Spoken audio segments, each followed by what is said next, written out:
And broadcasting.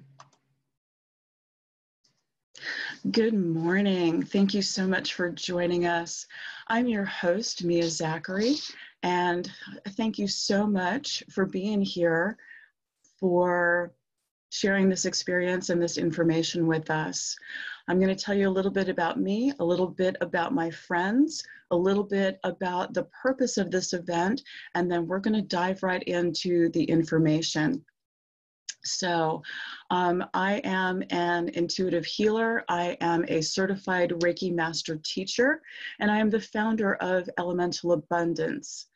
I'm currently pursuing my ordination and also my master's in metaphysical science. And my sole purpose is to lead others to happiness and healing. So thank you so much for joining us. You can follow us on Facebook. Just go to @mentaldancing, and our support system, Colette, is there to help answer any questions over there. And I'd like to go ahead and introduce my friends to you. First, I want to introduce Dr. Lisa Williams. She is a neurologically based chiropractor who specializes in nervous system health. Dr. Lisa is absolutely committed to helping whole families heal in the Charlottesville, Virginia area, where she owns and operates the fastest growing chiropractic office in the state. You can contact her at Go Jubilee on Facebook, at hello@gojubileefamily.com, and you can give her a call at 434-218-2620. Next, I'd like to introduce my friend Jennifer. Jennifer Crisp is a registered nurse. She is a whole health educator, and she believes that Western medicine and complementary medicine can come together to bridge the gap between, all the different modalities to help you move toward a more sustainable and healthy lifestyle. Jennifer can be contacted at jen@abridgetoWholeness.com, and you can also follow her on Facebook at Jennifer L. Crisp RN. Last but most certainly not least is my dear friend and my personal counselor, Susan Q. Driscoll. Susan is a teacher, an intuitive channel, and a psychotherapist. Her current work focuses on empowerment through self-discovery and meditation.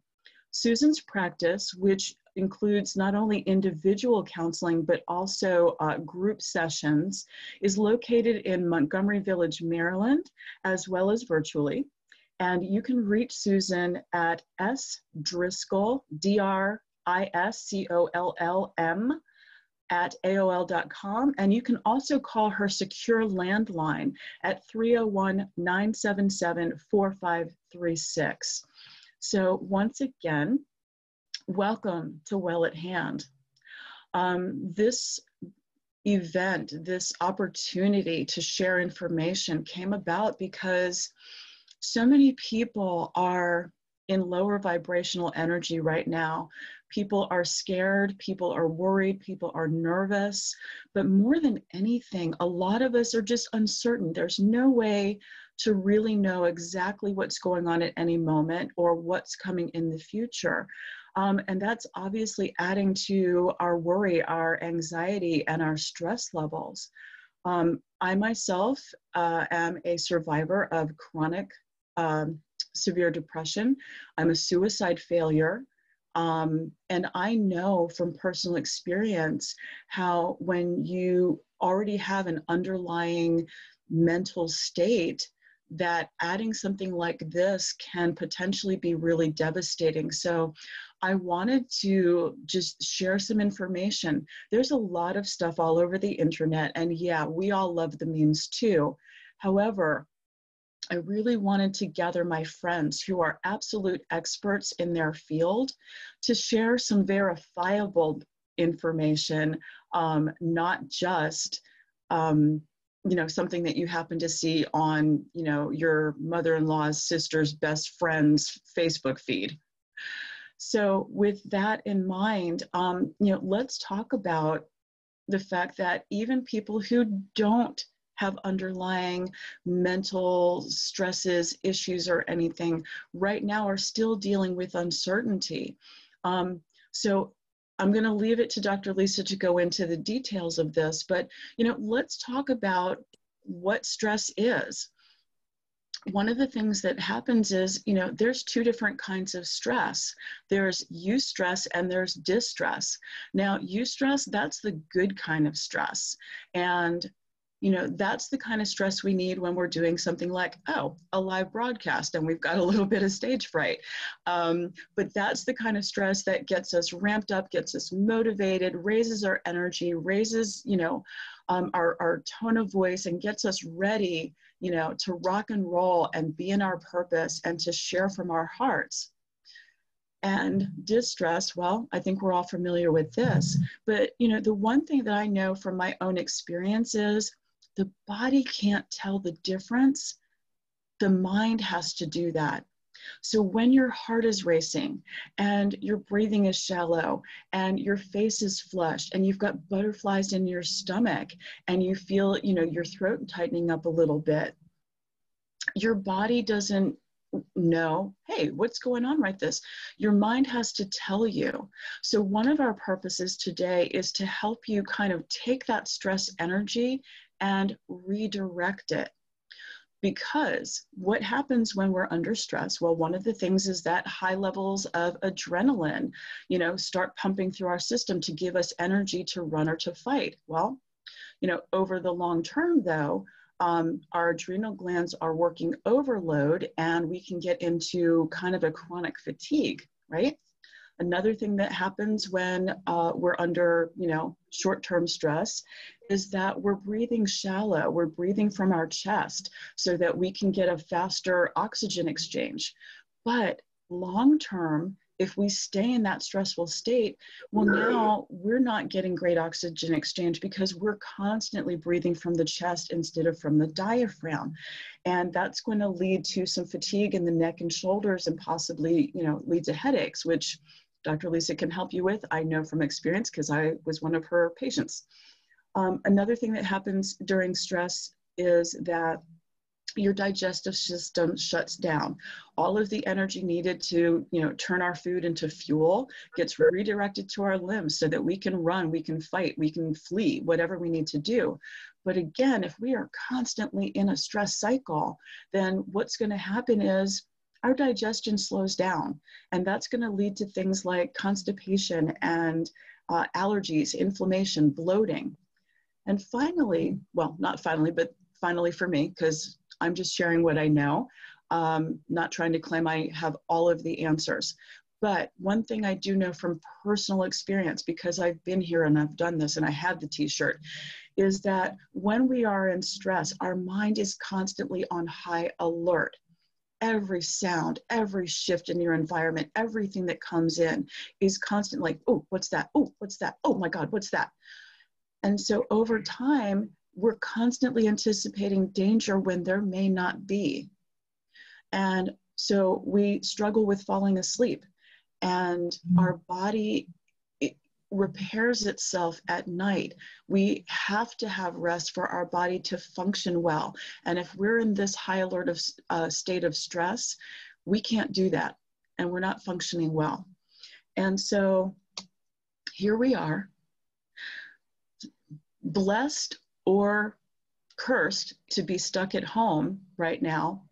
And that may be adding to some of our stressors. I know that for me, my partner James and I are going to be navigating new ways to get along, to get through the day, and to get things done. So that's another reason for us being here today, is to just give tools, give you information, and give you some personal insight, hopefully, into what's happening, what could happen for you, what might be happening for the people that are currently living with you. Even your pets are going through something right now. We're all dealing with the fact that life as we knew it, it's over. We all have to find new ways of moving forward. And today it is our intention to give you the tools to do that. So what I'd like to do now, what I am going to do now is invite Dr. Lisa Williams to the stage. And I'm going to go ahead and mute myself. Once again, Dr. Lisa Williams is a neurologically based chiropractor in Charlottesville, Virginia. Dr. Lisa. Thanks so much, Mia. I just thank you for putting this on and bringing together not only master of the minds, but with the heart that everybody has. It's such an honor to be on here. And while I'm kind of diving into things, if you'll double check and make sure that this is streaming to Facebook, I love the fact that you're recording this, because so many people are going to get to watch this on replay, which is going to be just a continued and added blessing. So as Mia already dove in, she kind of explained that difference between when the body is in a stress response, or that fight or flight, or for all of you science nerds out there, that sympathetic reaction. It's great when the body can do that when we are in the presence of danger. When a tiger walks in the room and you have to run away, or a toddler, is about to walk out into traffic. This can save lives. However, for the body, when this reaction is occurring chronically or long term, it starts to have an effect on the body that causes and triggers physical reactions. And Mia went through beautifully a number of them, from, stress, anxiety, depression, nervousness, trouble sleeping, GI issues, headaches, migraines. And that's just to name a few of them. Right now, a lot of us though have heard this in one way or another. What's really interesting that a lot of people don't realize is outside of those, there's also another layer of complication. Mia mentioned the stress hormones, that adrenaline and that epinephrine, and in long-term and high levels in the body, it causes wear and tear and degeneration in the body as well. Not just in all of what we think about, it's degeneration in joints. So you could think shoulders, knees, feet, ankles, wrists, elbows, carpal tunnel. These joints, these are major joints in the body, yes. And you've had this occur if you and maybe not even realize it, if you yourself have just had maybe a really tough, stressful project that's been going on at work, or maybe just dealing with some long-term tough stuff in a family or relationship, and it just never fails. You always feel like you've been hit by a bus in some way or another. That's a lot of our practice members will describe it that way. It's almost like they've hit a wall, or they're just sore. I don't know why I'm so sore. So these hormones circulating through the body that are only meant to be there in short periods when they're necessary, are starting to cause inflammation within the joints, which leads to degeneration. So what we want to do is we want to keep down the levels of those hormones in long term. So I'm really excited in just a few minutes when our other professionals start to share, because they're going to really focus on things that you can do to naturally, not artificially, but naturally be bringing these things down, and mindsets to work on. And so they're going to share some absolute nuggets of gold in that. But one other thing I want to point out, when it comes to degeneration in the body, we think of, when I say joints, we think of, our hands, our shoulders, our feet, what I mentioned earlier. But one thing that a lot of people don't realize and don't think about, and again, I think this is my profession being a chiropractor, I think this is our job to get the education and knowledge out. But there's other major joints in the body, and they're the joints that the spinal bones make up when they sit together to make up the spine. So we start to see degeneration occurring within those joints as well. And they're actually fairly complex joints that allow for very specific ranges of motion. And it's very important to maintain the integrity of these joints, because when they start to wear down in that degeneration process, that adds an extra component of stress within the body. And by that, I mean within the nervous system. So our brain, our spinal bones, protecting our spinal cord, you know, the skull, all of that's meant to protect the nervous system, which, without getting way too sciencey and nerdy, because I know I've got my fellow nerds. If you're a fellow nerd, then find me on social media and we can absolutely nerd out together, but I'll leave that out to an extent today. But you think about it, the nervous system is the most protected thing in the entire body. We all know that our lungs are important and that our heart's important, right? If those just all of a sudden stop, well, we have a problem, right? But our lungs and our heart, they are protected by our rib cage, which that in and of itself, that's bendable. I can push on it and feel my chest move in as I'm pushing in. You know, it's compressible. They're covered by ribs, which there's space between, right? Those bones. Ribs can be broken. So while they're protected, they are protected ever so, you know, you can stick your fingers through your rib. I don't suggest it, but they've got this level of protection that your intestines don't have, right? Because of how important the heart and lungs are. But think about it, the nervous system. We have our brain, which is absolutely encased with a vault of skull. So this thick, hard bone, you know, meshed together tightly so that it's protected. We have our spinal cord and all the nerve roots that come out. They're protected by big chunks of bone, right? And parts of those bones are making an archway of protection around that cord. And even if you look at it, if you look at a picture of the spinal bones, you can see what looks like little spikes coming off, like, you know, don't touch me. So the nervous system, if the heart and the lungs are important and they get the rib cage, which is bendable, breakable, you know, things can puncture through, right? But the nervous system gets all of this, then how much more important? Not to say that if you only had to choose one, you know, point being is we need to do what we can to protect the nervous system. And a lot of what's going to be shared today are things that do, while they might not be stated and the connections may not be stated, how it protects and allows the nervous system to heal. All of the things you're going to hear today really focus on allowing the body to heal, which is controlled by that nervous system. So I'm only going to take a few minutes to share, just from my perspective, how to continue, maybe beyond some of the other nuggets of gold you're going to hear. One of which, so if you can't tell, I'm passionate about the spine and the nervous system.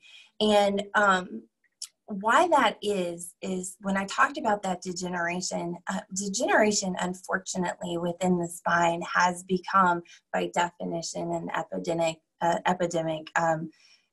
One of the recent studies coming out about spinal health is showing that, and I want to make sure I get these numbers right. Okay, 40%, nearly 40% of 20-year-olds have definable degeneration within the spine. These are 20-year-olds. Now, how do they do that, right? How does it get so bad? It goes back to that high-stress lifestyle, staying in that sympathetic or that fight or flight. Even though we kind of look at our young people today and we go, well, you're not as physically active. Why would there be degeneration? You know, it's because of those stress hormones staying high in the body. So 40% of 20-year-olds have significant degeneration in their spine. Now, spinal degeneration, that's a problem. We have amazing surgeries and procedures out there to be able to replace knees and hips, but we don't have spinal replacement surgeries, not yet, and let's hope we don't need them, right? So if there's major degeneration in a 20-year-old, then what about us that are 30, 40, 50, 60? Now with these added stressors occurring. So one of the things I really want to focus on today is, first and foremost, if we can find ways to encourage the other side of the nervous system. So Mia had started talking about that fight or flight. That's what's called the sympathetic side of the nervous system, that fight or flight. There is a secondary side called the parasympathetic nervous system. And that can be triggered to help overcome and override that sympathetic nervous system. And they can be as small as, and many of the things you'll hear will do that, but even as small as there's a lot of parasympathetic fibers in our lips. Now with the recent, with our situation here, before you do this, wash your hands thoroughly, but to take and even just take and stimulate the sensory fibers on your lips for a few minutes. They are interwoven with parasympathetic endings. So even just doing that, when you're feeling that moment of overwhelm and stress, and just make this a part of your routine.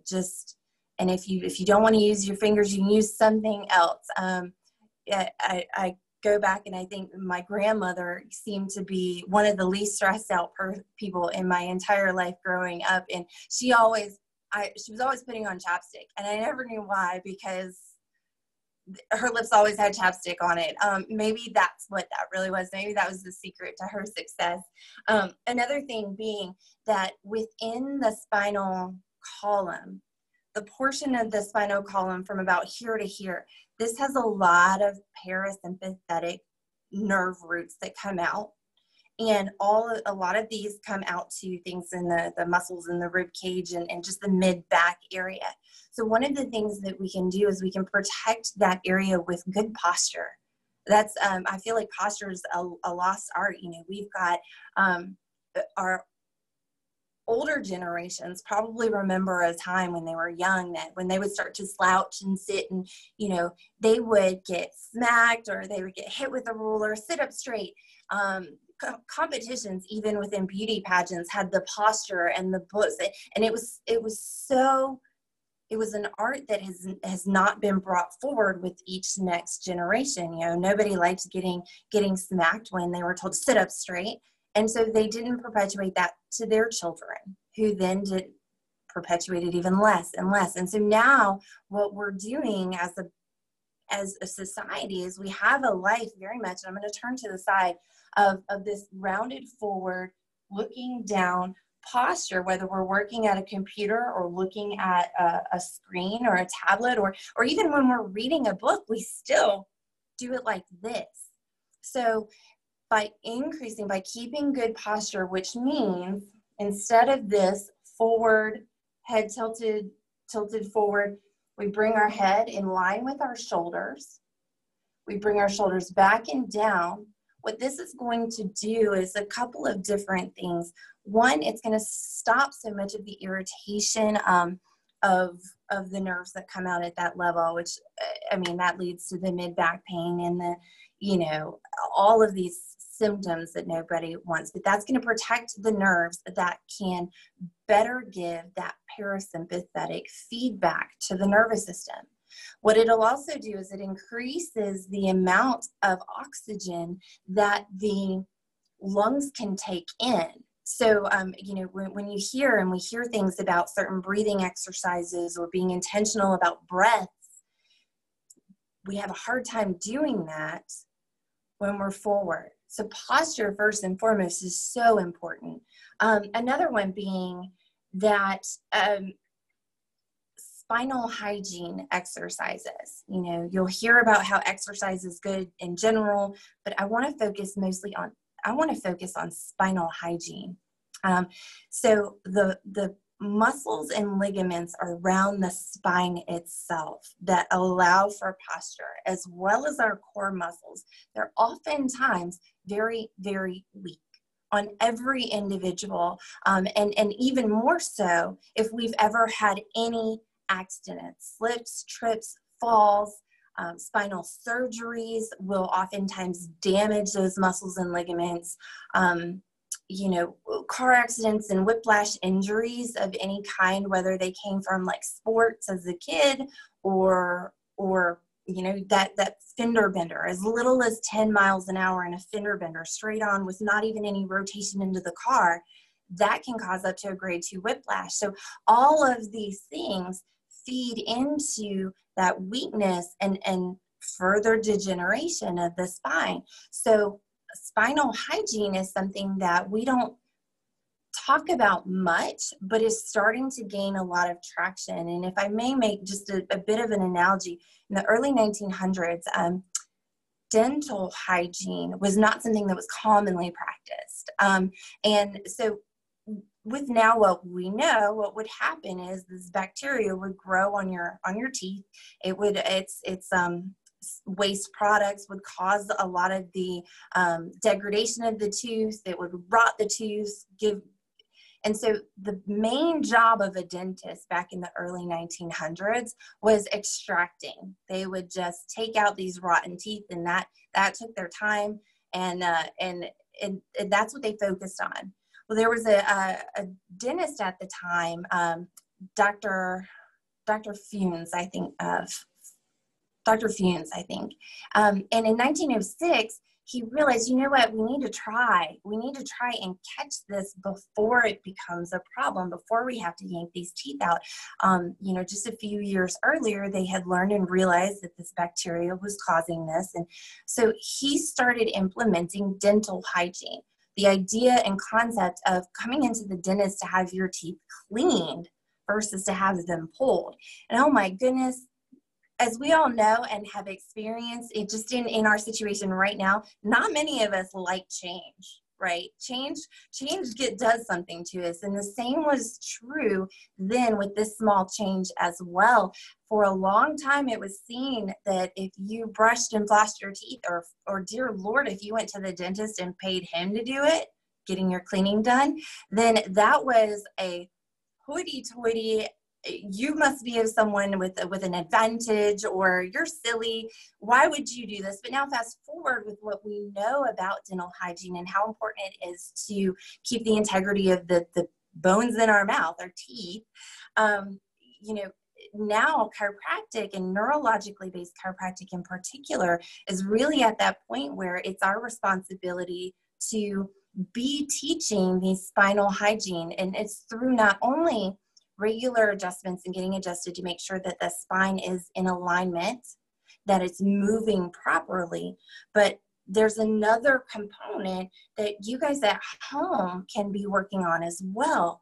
And it's that spinal hygiene by creating strength within the spinal muscles and your posture muscles, as well as your core muscles. So I want to invite, if anybody, I've got a great packet that I can email out to whomever needs this. Feel free to send me an email, hello@gojubileefamily.com, and in the subject line, put spinal hygiene or spinal exercises, and my team and I will know exactly what to do, and we'll get that information sent out. I had mentioned the first two things. So there's three things when it comes to good spinal hygiene. One, it's that proper alignment. So looking at the spine from front to back, it should go straight up. We shouldn't have any kinks in it. We shouldn't have any rotation in it. It should go straight up. Then when you look at the spine from the side, and I'm sure all of us have seen little spine models, right? And so there needs to be curves, these good natural curves that act as shock absorption for all of the things that we do, not just running, jumping, but thanks to gravity and our own body weight, that impact as well. So those curves and that's the proper alignment's important. And that's where chiropractic comes into play, no matter what technique. Mia mentioned I'm a neurologically based chiropractor, which focuses on neurological health. But we also work with the bone. So whether you're looking at manual adjusting techniques or neurologically based techniques, both are very, very good. So if you would like to find a great chiropractor in your area, you absolutely may. Dr. Lisa, there's a request. Could you please repeat your email? Oh, sorry about that. Yes, it's hello@gojubileefamily.com. So that's GOJUB as in boy, ILEE family.com. And also too, if you're on social media at all, we are, Jubilee Family Chiropractic. You can also find me. I'm very searchable, Lisa Williams. You'll probably see a picture of me and my 3 rambunctious little boys, or my crazy husband and I doing something silly. So back to where I was. So if you need to find a great chiropractor in your area, if you're not in the Charlottesville or surrounding areas, then I'm happy to get you connected with a great chiropractor of any technique, but specifically if you want gentle for a neurologically based technique. The technique I do is called torque release technique, and there's only a handful of us across the country. So feel free to, again, email me, and in the subject line, find me a chiropractor, and feel free in the body, just let me know what city, what state, and I'll get you the closest chiropractor, because we're absolutely committed to your spinal health, whether you live in Virginia or not. So that's that. Now, realize too, I get a lot of questions with that first one, with the curves and with the alignment, and that is something that we can only know by looking at an X-ray. Just, I have to repeat, I have to put that out there. There are so many people that seem, by just a posture analysis, seem to not be too far off. And then we take a look and they've got a complete reversal of the curve in their neck or something like that. So that must be done. So I would, if you're looking for your own chiropractor, make sure that the postural like that they do chiropractic postural x-rays where they will actually analyze what's going on in the spine. That's very, very important. The second one is your range of motion. So range of motion, you guys, everybody looking at home, getting a mirror, your range of motion should be symmetrical first and foremost. So what I mean by that is if you start looking and testing by going left, by going right, by tilting the head to one side, tilting it to, it should be symmetrical on both sides. And you should be able to do that pain-free. So if you're testing this out and you're looking towards one side and you say, okay, this is, okay, great, let's check the other side. And you get halfway and boy, is it a little bit painful. You already know, that's already confirmation that there's rotation and misalignment occurring. So don't force it. Don't wear down the joints. If there's misalignment, don't force it and say, oh, I can do it, look. You know, that's, again, so look at the range of motion for not only in the neck, do it for the mid-back, be bending to the side, almost like that I'm a little teapot, all the way down the side of the pant leg, and see how far does your body go. You can do this with your kids too. You know, I get so many questions from parents about kids and scoliosis, and well, they when I tell them that they need to sit up straight and need to have posture, they tell me how bad it hurts.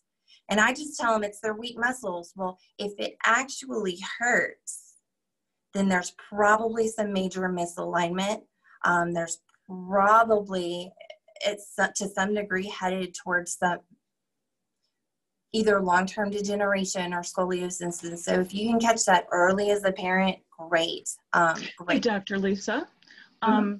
For those people who can't get to Charlottesville, I'm actually getting some Facebook instant message questions about, well, if I can't get to you, especially because I can't get out of the house right now, you know, this thing's called Well at Hand. What can I do with my hands? So you talked about the lips. Is there anything else, or is that what you would like to send them when they email you? Yes, let me send that. You guys do not want me to get up in front of you and start doing these exercises.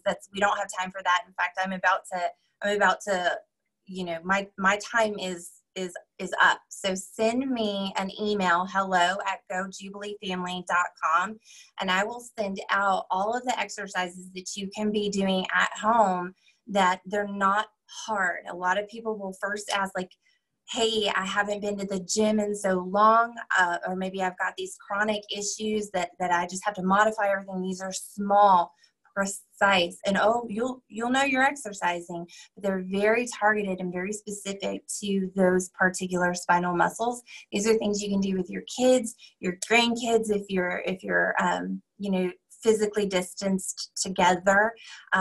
feel free, shoot me an email, and I'll make sure that you get everything that you need to be able to start implementing this on yourself. And just as a side note too, with that question, we can find chiropractors in your state, in your area. Now, some states are different, they're varying. Some states have labeled chiropractic as a necessary medical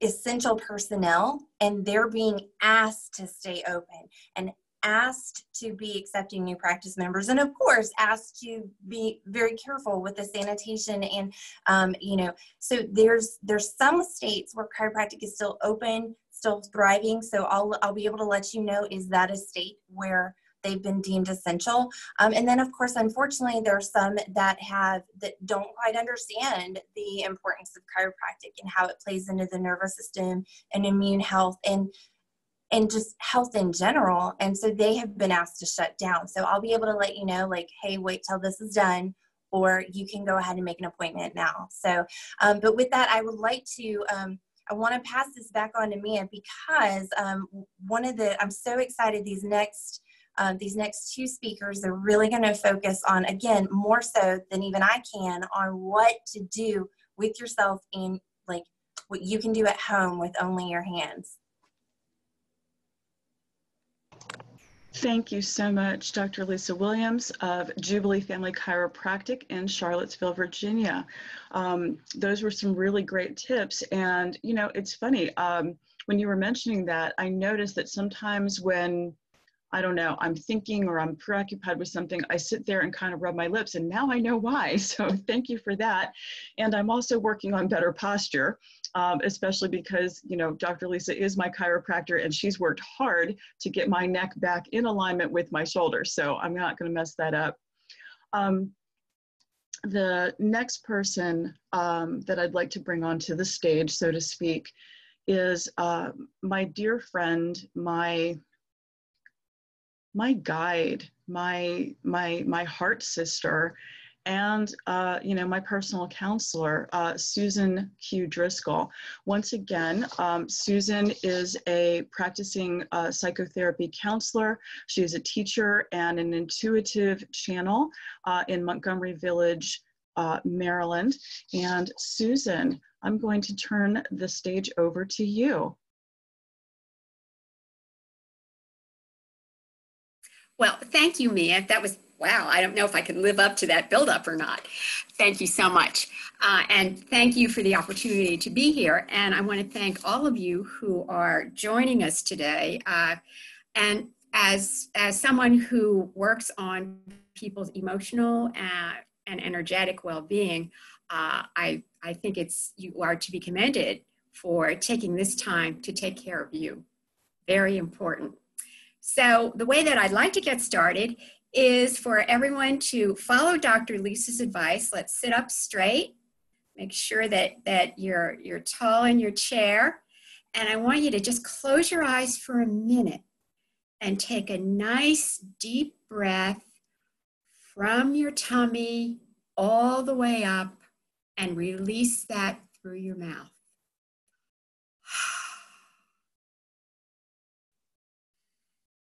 And I'd like for you to do that 3 times.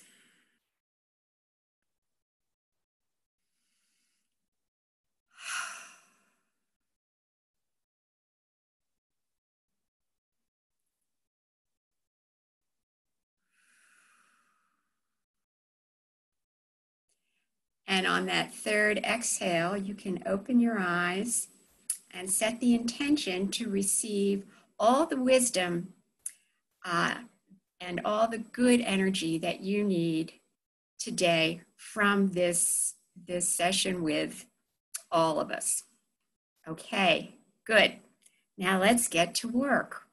I'd like for you to think a minute about the concept that I want to bring in today is that we're working on ourselves, right? So let's talk about the external world and our internal world. Now, the external world, as we know it right now, is in a state of chaos. It's in a state of tremendous unrest. And, you know, I don't have to tell you how scary it is out there. We've never dealt with a pandemic like COVID-19. We've never seen the economic fallout so quick and so devastating. We've never seen government in this state of high alert and panic. All these things are unprecedented, and that's the external world that we're living in. And we weren't living there, you know, 2 months ago, but we are now. And so I want to remind you, first and foremost, that that external world needs to stay out there, okay? It needs to stay out there because I hate to tell you, folks, you can't control it. You can't do anything about the virus, about the stock market, about the job loss, about the politics involved. That's totally out of your control. So I need for you to step back and accept that, all right? That's a given. We can't control it. So what can we control? Let's take a look at our internal world, because this is really how we're going to navigate through this time. It's not by looking at, oh, what's going on out there? You know, and I would advise you not to watch the news, please. But we'll talk about that later. But, you know, you can't control it. But we can take charge of how we in our internal world respond and what we do to take care of ourselves and to move forward. And, you know, we started with Dr. Lisa, who gave you some really great tips, great insight into physically what happens when your body experiences all this stress. And I know Jennifer is going to come on after me and add on to the story. And of course, Mia with her perspective, her metaphysical perspective. So you're getting some really good information now. So the internal world, and how do we really take a look at that? Well, the key to understanding our internal world is mindfulness. Now, mindfulness is a word that's been thrown around a lot and attached to, you know, a woo-woo perspective, but no, it's clinically a very sound practice. And I've noticed in the past couple of years as a clinician that there's been more and more emphasis on mindfulness as a very strong technique to helping people through all kinds of situations. So where do we start with mindfulness? This sort of concept that floats out there. All right, mindfulness begins by hitting the pause button. Pause, okay? So, and we're not used to that because we like to just race through life, zoom, zoom, zoom, and we can't do that anymore. We're at home, okay? So hit that pause button. And when you hit the pause button, what I want you to do is take a breath, exhale, and then let's do an internal gut check. And I want you to do this, and this is a challenge, but I'm all about challenging. This is a challenge. Do an internal gut check without judgment. Notice. Simply notice where you are, what you are thinking. No judgment. Don't say, oh, I'm having these awful thoughts. I'm such a bad person. I'm so negative. Stop that. No judgment. Okay? Let's look at what you're thinking. And you know, it's as I said, it's a very scary time. It's a very uncertain time. So you're allowed to have thoughts that are, you know, a little bit frightening. It's okay. Just notice what you're thinking. Okay? Now, take a minute, do that examination. And again, don't judge it, just notice. That's what I'm thinking. Okay. Now, how do those thoughts push your emotions? You know, what emotions come up for you? Are you angry? Are you sad?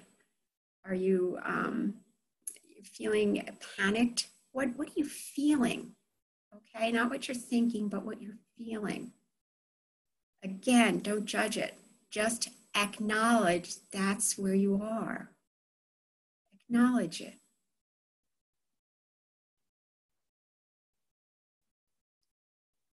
And then the third thing is your behaviors. Okay, so because I have these thoughts and because I am expressing emotion, then I have these behaviors. What are those behaviors? I'll tell you one that's going on out there: hoarding. Hoarding, which is, of course, an anxiety, expression of anxiety. So what are people doing? They're running out because, for some unknown reason to me anyway, I can't make the connection between COVID and toilet paper. I just can't get there. But some people are there, okay? And I'm not judging. So think about your behaviors. What have you been doing? And, maybe you're running out to the store, every other day and stocking up on things that you really don't need, but you think I might need it because, we have Armageddon, okay? So just notice what you're doing. And it's all this chain. It begins with the thinking. It goes, which drives the emotional machine, which creates the behaviors, okay? So again, let's step back now that we've recognized this trifecta that goes on with all of us all the time, and let's look at how these thoughts, emotions, and behaviors are serving us. How are they serving us?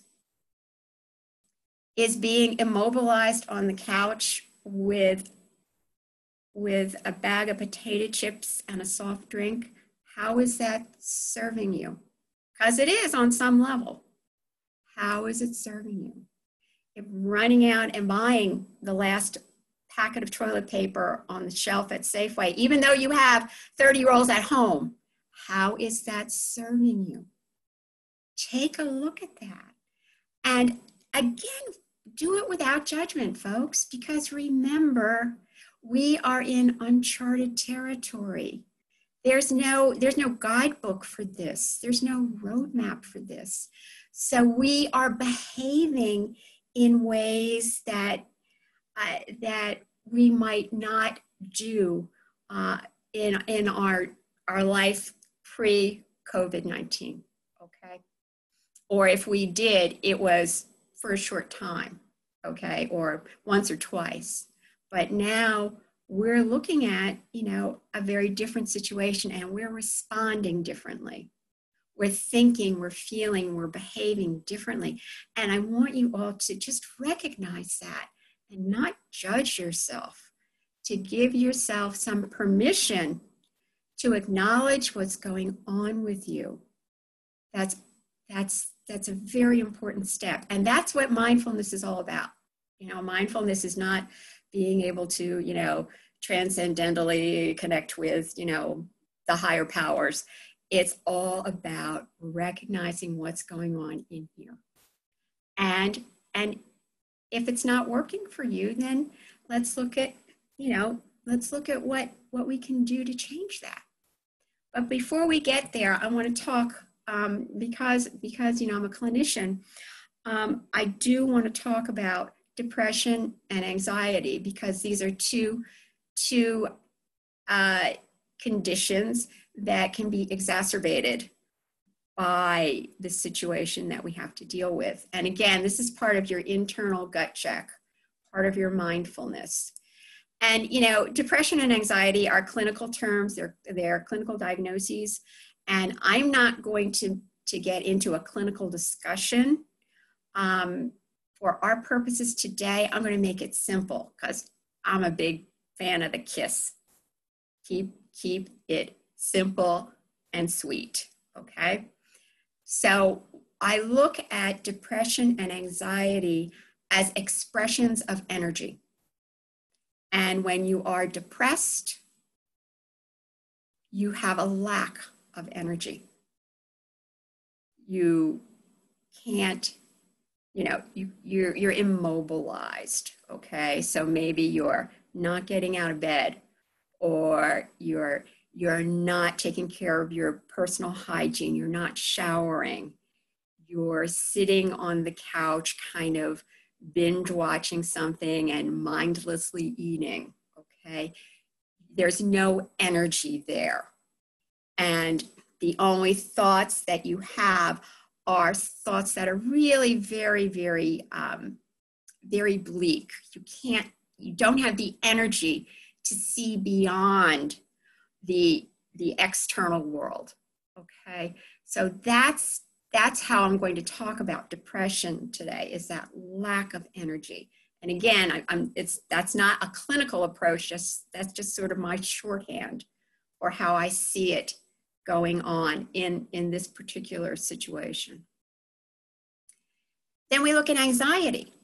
And anxiety, I've never seen levels of anxiety like this in all my years of work, quite frankly. So anxiety I see as an excess of energy.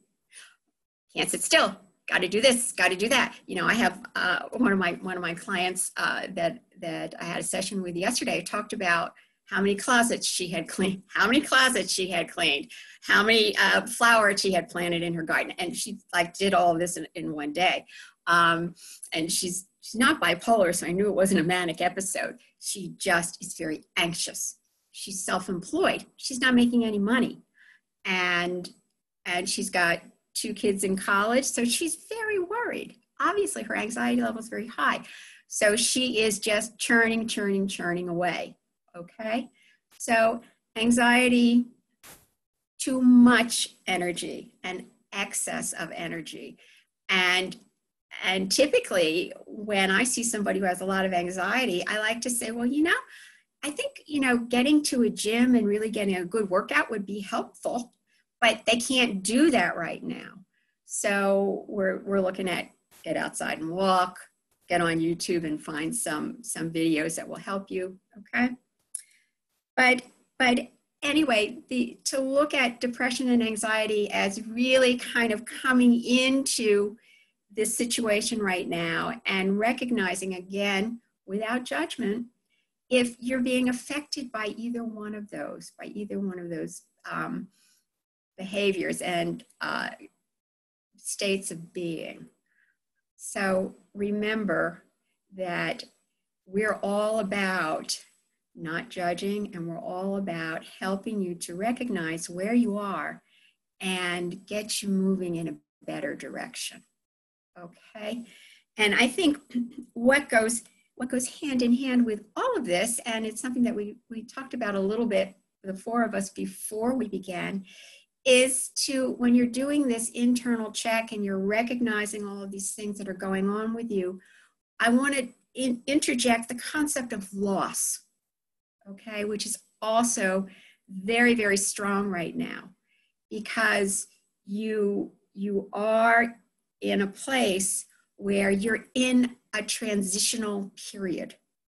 You have lost a way of life. You have lost many, many things. Perhaps you can say, I've lost my job. I'm worried I'm going to lose my house. I've lost my lifestyle. And loss is huge. It's huge, again, in driving those feelings of depression and driving those feelings of anxiety.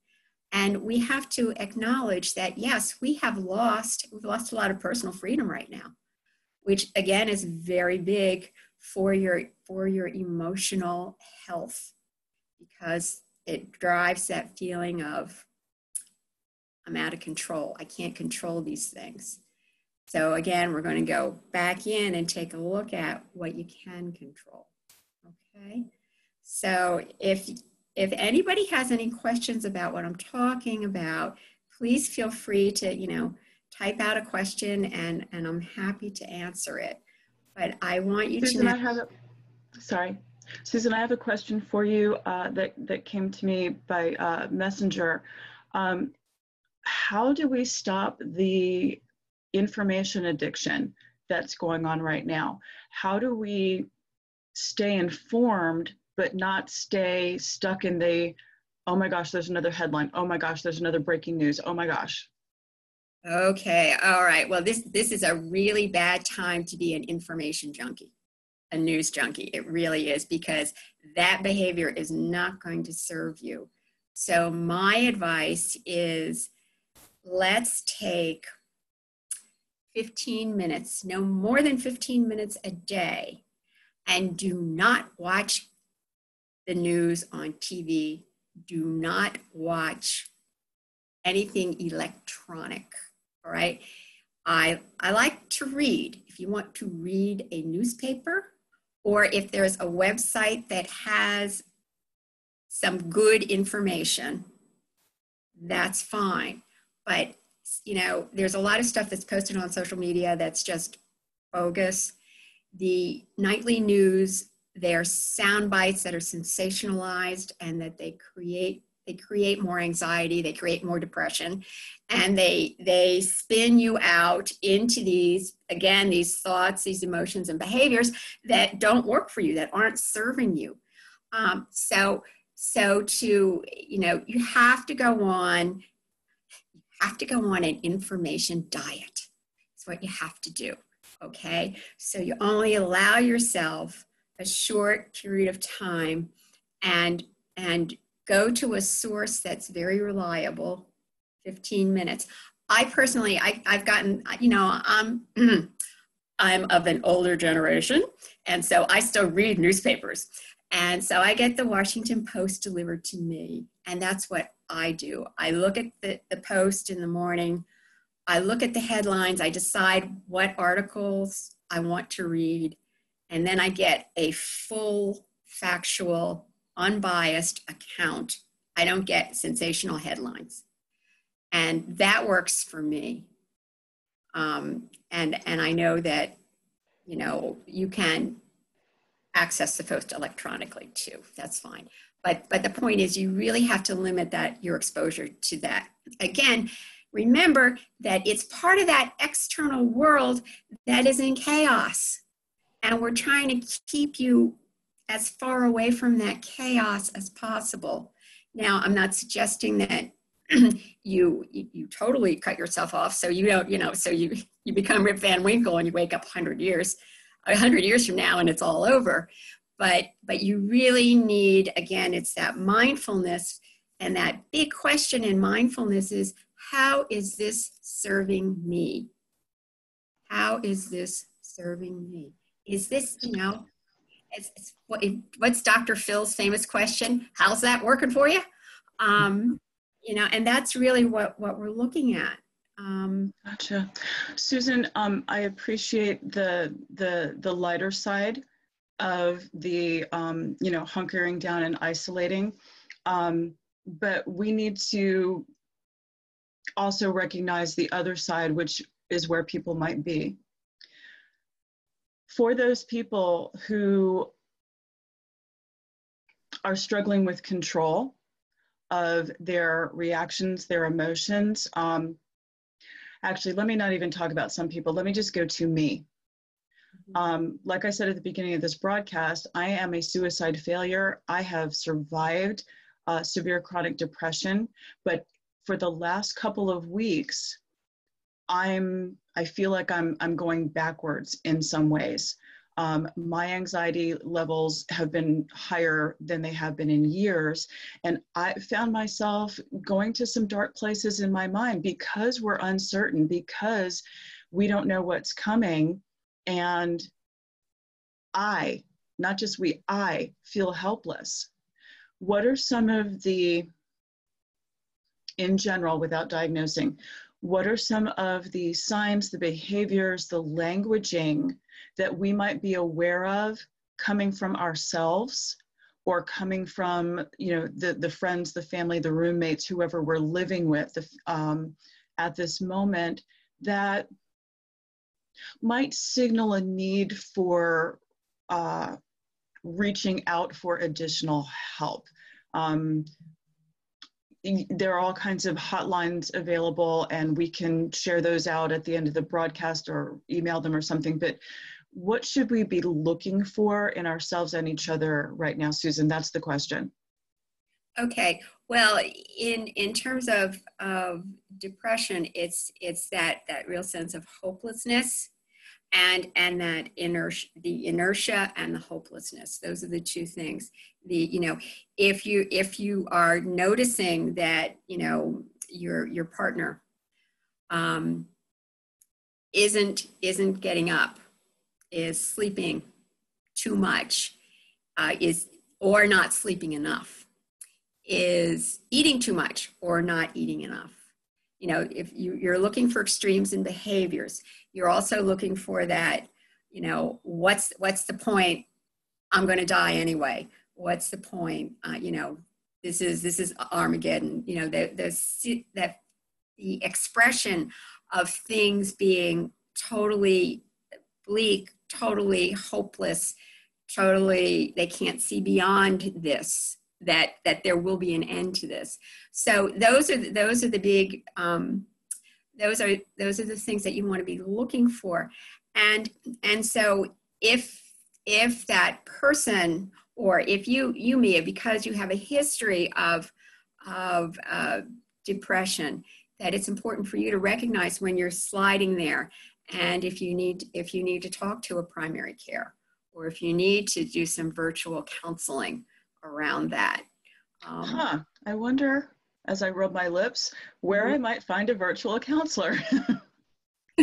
I bet you I could find one in Montgomery Village, Maryland.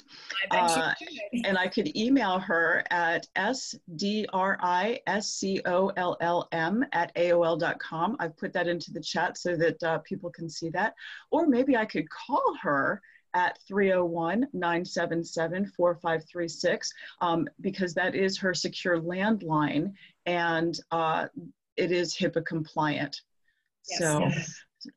Susan, thank you so much. I appreciate all that you've shared.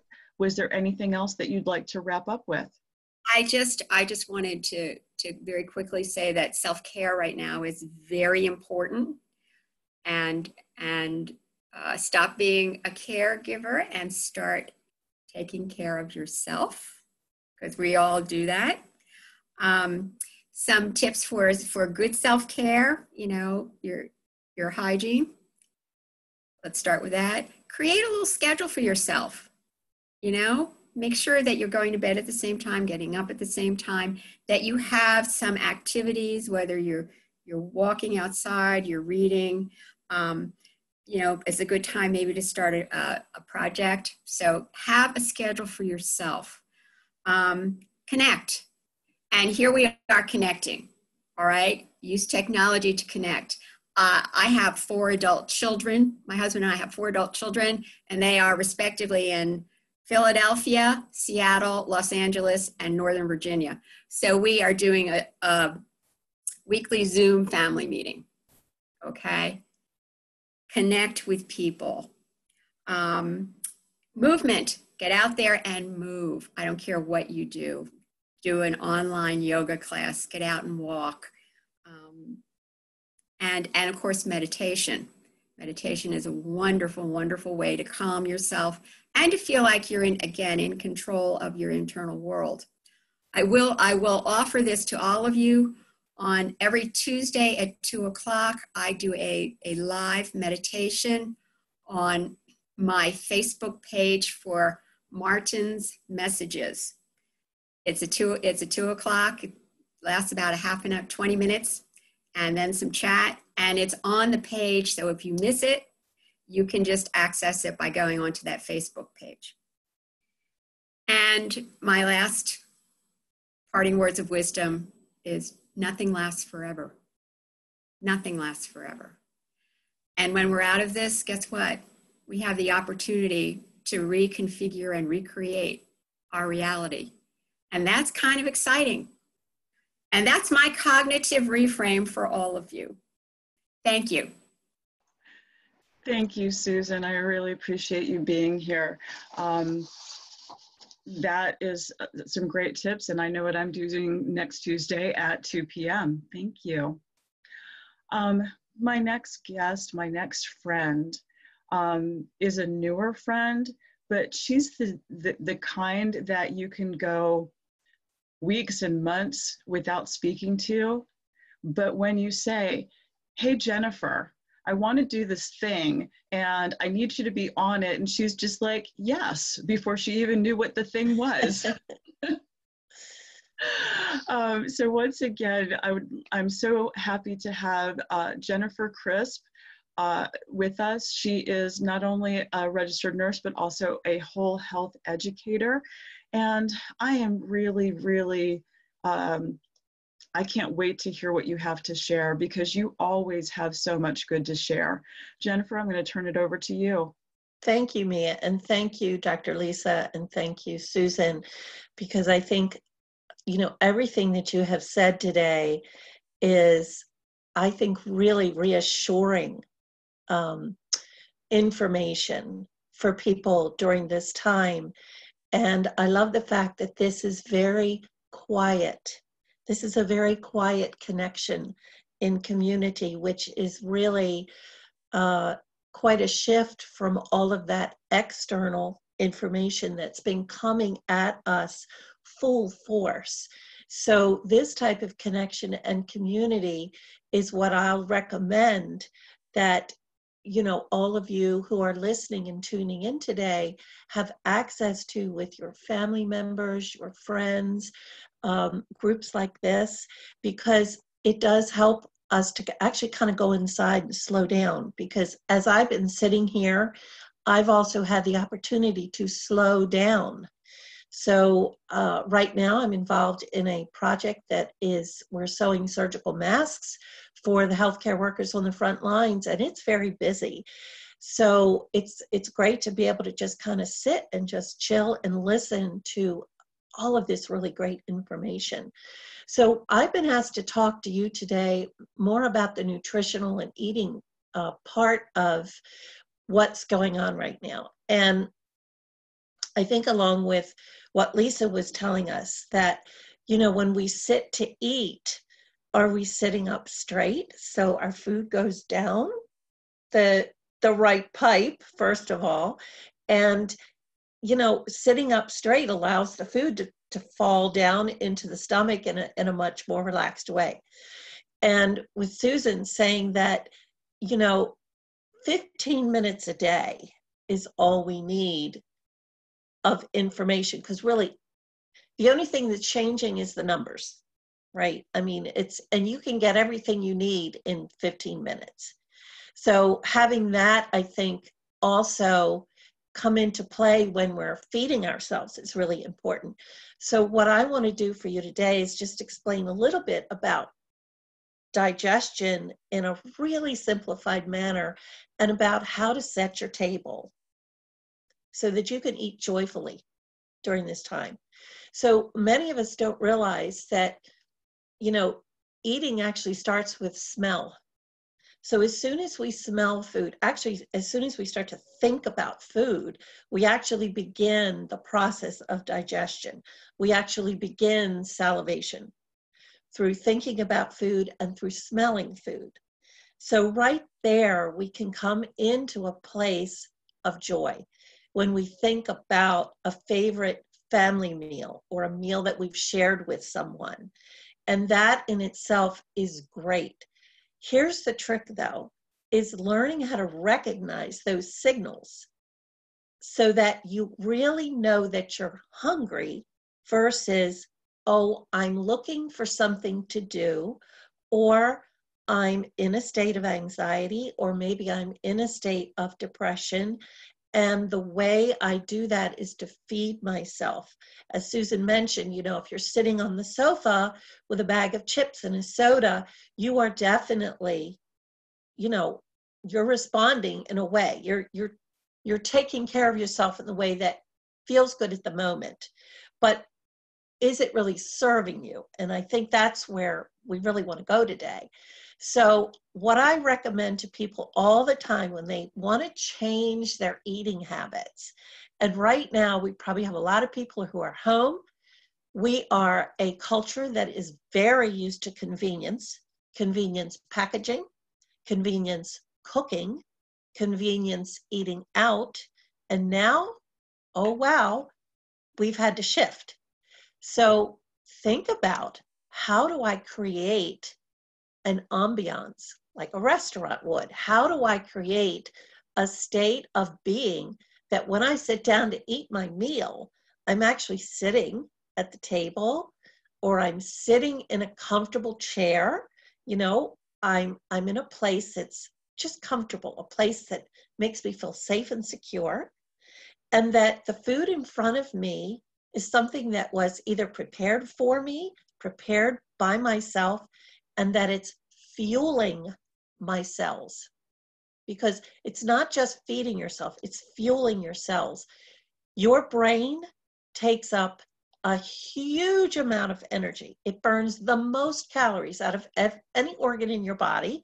Your brain burns the most calories, so you need to feed your brain. And if you think about feeding your brain first instead of feeding your feelings or feeding your stomach, you're going to go a long way in making sure that you're doing the self-care that really is your first health care. So I always say, start with a plate, a fork, and a knife. Sit it on the table. Remove any distractions that you can't handle. So if sitting in front of the TV and eating while you're watching the news that's very, very sensationalized, you are not going to digest your food. You're absolutely not going to do it, because all you're going to do is shovel it in, and it's going to sit there because, as Dr. Lisa said, the fight-flight syndrome kicks in. All those stress hormones circulate, and you are not going to digest your food, and you're going to sit there, and it's going to feel like a big lump in your gut. And that's where it's going to stay for hours and hours and hours. It's actually not going to move through your system very well. Or you can have the opposite, where it moves through so fast because you've got that type of system that you end up in the bathroom and you're using all that toilet paper that you hoarded. So we want to really eliminate those scenarios if we can. So we want to think about eating joyfully and eating mindfully. And it's very simple to do. So when you do go to the grocery store, it's springtime. Yay, springtime. And in Chinese medicine, we call that the wood season, right? And we call it the rebirth season and new growth. So think about eating things that are light-filled, okay? We have light-filled foods that, you know, are grown outside. They pull their energy in from the sunlight. That's what we want to fill our cells with. So the early lettuces, you know, the berries are really starting to come in. Berries are very, very antioxidant. They're great to keep your stress levels at check, because we tend to, when we're releasing stress hormones, we build up a lot of what we call cytokines. So we want to keep them down. So berries are like a great antioxidant, and they taste good. And so your early lettuces, your early greens, all of those springtime foods that we think about, those are what you want to reach for. So of course, you know, green is lean, but green is also light. Think about light foods, you know, really not light as in calories, but light as in light filled. And that brings energy into your body, and which is a great, great source of not only good calories, but just really, really good sources of nutrition. And then when you think of eating protein, which we really need, especially at this time, because when your body is under stress, we actually burn more calories brain-wise because we're working, you know, we're frenzied, right? So if we want to just come down, we need to think about proteins that are really, again, they're more light-filled, they're lighter for us. So chicken, fish, you know, things like that, beef a couple of times a week, sure, no problem. Eggs, the good proteins. And then we want to think about the good fats, the olive oils, the coconut oil, utilizing those fats that are really good for us. A tablespoon at a meal, inside of a salad, or you can cook with it, whatever it is, however you want to use that, it's fine. Fat is really important because it feeds your brain. It's the first nutrient that your brain it craves. So think about that. So you want to fuel your brain with fat, but not potato chip fat. We want to limit that. And so if you're thinking about a more balanced meal, if you're always considering that greens are first, or berries, and then adding a really good protein and a good fat is always good. You don't need to actually think about changing a whole lot. This information that I'm giving you has been around a long time. This isn't anything new. It's not new. What's a little bit newer for people is that they have to stay home and prep their food. So when I worked with clients, when I did a lot more of the nutritional education, what I found was that the 40 and under age group grew up with the microwave, and a lot of them actually didn't know how to actually prepare food. So now is the time to go online, learn how to cook. I think even Craftsy or Blueprint, there's all kinds of places you can go online and actually take some cooking lessons and food prep lessons. This is the time to do it because you're home. If you have children, bringing your children into that is super, super important because, again, it's connection, it's community, it's mindfully being together. And that's what's really, really important during this time. So making sure that you're sitting down as a family, which is always an important thing to do as you're sharing your meals, it's really, really good idea. As far as staying away from all the sugar and the cakes and the pies and the cookies, my recommendation to you is include them in your plan. Don't not have them. Because as soon as you say, and Susan, I know you'll back me up on this, as soon as you say, I'm not going to do that, or I'm not going to have that, it's the first thing you think about constantly. It's just the way we are, right? So we're wired that way. So a good example of that would be, maybe you have to have blood work done in the morning and they tell you to fast for 12 hours. What do? At 8 o'clock at night, you stop eating, and then you're like ravenously hungry because they told you couldn't eat for 12 hours. It's the way our brains are just wired. So be aware of that. Put that into your schedule. Make a special dessert, share it with your family. I always say to people who are really very conscious of their sugar intake, if you're going to do that, fine. Have a first bite, a second bite, and an ending bite. And then you're done and you can push your plate away. So that's my take on the nutrition piece of this, but do understand what Susan was saying, what Dr. Lisa was saying, and I know Mia's going to have some things to say here on the spiritual level, is that when you are aware, when you take the pause and you ask yourself, what am I feeling? And you respond in a certain way, whatever that way is. And then you pause again and say, what tools can I use right now? So nutritionally wise, if you feel tempted and you're saying, I just want to feed myself, but you're really not hungry, you want to grab a big glass of water or a piece of fruit or something green and munch on it. I have a great recipe. It's super simple for lemonade that you can do yourself. And it works every time, and I love this. Spring is here. Lemon or lime are both very antiseptic. They're also great liver cleansers. And so take that lemon, and if you can handle the whole lemon, do it. Cut it in half, squeeze that lemon into the bottom of a glass. If you have a little bit of stevia, you can add about 8 drops of stevia to that.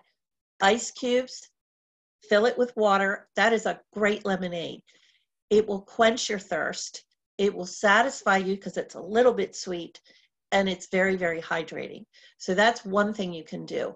I also really recommend that you have a lot of apples around, because apples, if you do have to go out, you can carry them right in your bag or your purse. They don't need to be refrigerated. They're very hydrating. They're high in fiber. They're high in pectin, vitamin C. You know, that's your on-the-go snacks. Of course, nuts and seeds are always great if you're able to digest them. Take them along with you with apples and a bottle of water. These are really, those should be your fast foods. Those should be your go-tos. Make sure that if you're going to hoard anything, you hoard some apples and nuts and seeds. And then you're good, and some lemons. So that's what I have to say for today as far as your nutrition goes. And I want to thank all of you because the information has been so incredibly helpful.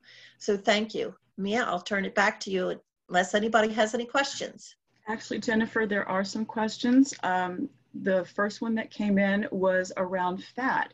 And it was like, wait, isn't fat going to make me fat? I'm already sitting around the house doing nothing. So if you'd answer that one, fat please. Doesn't make you fat. No. You know what makes you fat? Oh, we don't want to hear this. Sugar makes you fat. That's just the bottom line. So sugar is 8 times more addictive than the drug cocaine.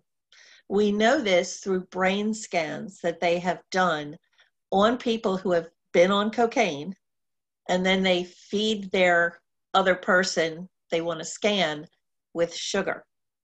And the areas of the brain that light up with a great sugar intake are much greater than those with cocaine. Now, I'm not saying please go out and do cocaine, please. That is not what I'm saying.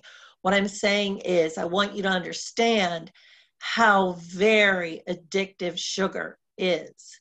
So, and I'm not talking about the sugar in fruit. I'm not talking about that. I am talking about the good old white sugar, the cakes, the pies, etc.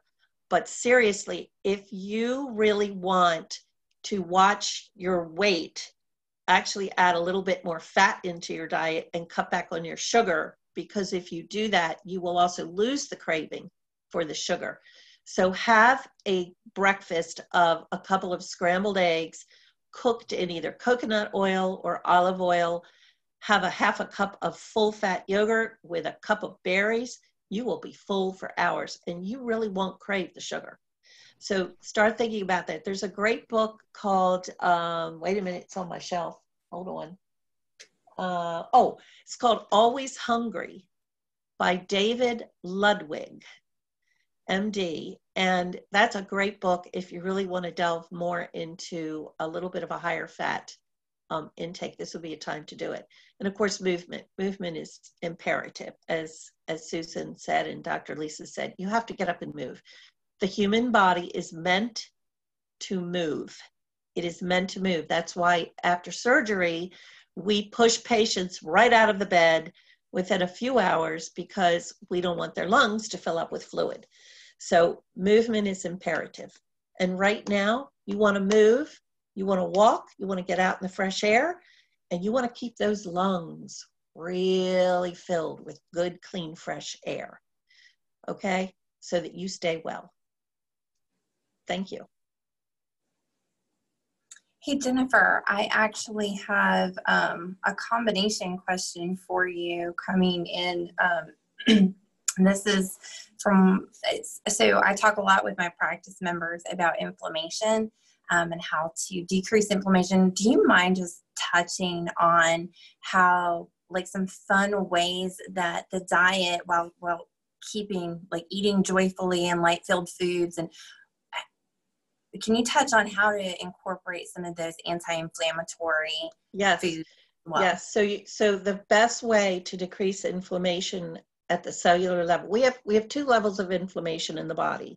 We have the acute inflammation, which is we call the level of pain. So when you cut your hand, you have surgery, you deliver a baby, That's pain, that's inflammation. It's there, we know it, we feel it. There's another whole level of inflammation, which we call silent inflammation, which is at the cellular level. This is the inflammation that occurs over years and years of us not particularly taking good care of ourselves when we're feeding our bodies. And so the number one thing that you can do to decrease inflammation is to replace your sugar intake, processed foods, with whole foods. It's that simple. If it's in a box, then it's not as good for you as if it's real food coming from the ground or from a tree. That is really it in a nutshell. So if you're going into the store and you're buying a box of Cheerios or some type of processed cereal, I always tell people just cut the box up and put that in your bowl as well, because it's a processed food. So if you're going to eat a cereal and you want to eat something like muesli or a good oatmeal or any of those types of really super whole grains, that's a great cereal. But anything that's inside of a box doesn't mean you have to avoid it, but always think, is there something I can do to replace that processed food with something that's a little bit more healthy for me? So yeah, that's it. That's so deceptively simple. It's very, very simple. It's just that we have been taught, at least over the last 75 years, that processed foods are the way to go. And it's because the way the food companies market to us, they have literally brainwashed an entire culture into thinking that in order for your child to like vegetables, they need to hide it in a can of SpaghettiOs. So we've sent the message that vegetables taste bad, must hide them in a can. So that's all this is. It's literally retraining your brain to understand how that marketing works for you and to say, why would vegetables be hidden in a can? Why should they be eaten whole? So it's learning to ask those questions. Yeah, absolutely. Jennifer, thank you so very much. Yeah, so if you want to reach out to me, Jen at a Bridge to Wholeness, because I have a couple emails, I'll send you 10 tips on how to eat joyfully during this time. That is not, so just put in there in the subject line 10 tips, and I will send you that little document that I've created. So thank you. Jennifer, thank you so much. That was, oh my gosh, so much great information. I'm actually going to have to come back and watch this again to get all of those ideas. I'm really proud of the fact that I've actually started growing some different sprouts in this little plastic kitchen container. So I will have some, what did you call it? Light-filled food. Light-filled foods. And I think there's a restaurant, a home restaurant date night in my immediate future. Thank you very much for all of that. Thank you. So once again, Jennifer L. Crisp, RN, Whole Food Educator, and she can be reached at symbol Jennifer L. Crisp, CRISP, RN on Facebook. Thank you very much. Thank you for being here. Wow, this has been. This is a hell of a ride we're on. That's really the only way to say it. And I feel that one of the reasons I wanted to create this event today is because I need it, you know, and I don't know how many other people out there watching, listening, or maybe will watch it later also need this. I think that it's the lack of control, which, you know, for my friends on this broadcast, they already know what a control freak I am. And so you can imagine how this is just not making me happy right now at all, to know that I have no control over really anything except me. I can control how I approach things, what I'm intaking, what I'm receiving, what I'm willing to be part of. That is all that I can control. And I'm not going to lie, it took me a week or two to get here, because at first, you know, it's something that's happening on the other side of the world. It's not affecting me on a daily basis. That is not to say that I don't care, but you know, I've got ADD, so out of sight is literally out of mind. But unfortunately, the headlines, the Facebook, the emails, the calls from friends and family, they are constantly in front of me right now, and it's just trigger after trigger after trigger after trigger. And you get to a point where, God, I just want to curl up in the corner with my blanket and my stuffed animals and just wait for all of this to be over. That's one approach. But the truth of the matter is, we don't know when this, whether it's the economic this, whether it's the political this, whether it's the mental health this, we don't know when this is going to be over. So, talking about those losses, talking about the way that our brains are wired, talking about how stress, to use Dr. Lisa's phrase, sets into the body. One of the most important things to remember, if not the most important thing to remember, it feels like this stuff is happening to me. And by me, I mean you. Do you know what I mean? Like, we're only seeing it through this lens. This is happening to me. I'm dealing with this. I'm scared. I'm lonely. I'm uncertain. I'm depressed. It feels like this is happening to me, but it's not. This is happening to us. It's happening with us. It's happening for us. And that's a really weird concept right now. And not everybody shares the same concepts. But to bring it to a simplified clarity, this, yes, I'm touching my face, get over it. This is my body. This is not me. And there's one of you medical people will tell me, there's a 5-pound thing inside of my skull, but that's my brain. That's also not me. And there's this thing inside of my chest that beats and keeps me alive, but once again, this is not me. Even though it feels like all of this is happening to the collective me right now. I had a profound experience the other day. One of my best friends in the world, she is a disaster prepper. I've said for years that if anything came down, you know, the safest place for me to be was right behind Ava.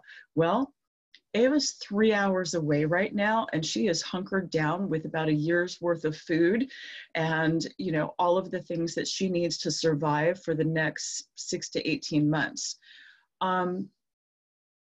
But that's not possible right now, you know? I wasn't paying attention, even though she was telling me, hey, you need to prepare. You need to check your first aid kit. You need to get, you know, canned goods. You need to get frozen food. I wasn't paying attention because, hey, it's on the other side of the world and it's not happening in my backyard. And, you know, that's, I dare say, them. It's other. It's out there. And then 2 weeks ago, guess what? It's in our backyard. It's here. It's now whatever the opposite of other is. You know what I'm trying to say.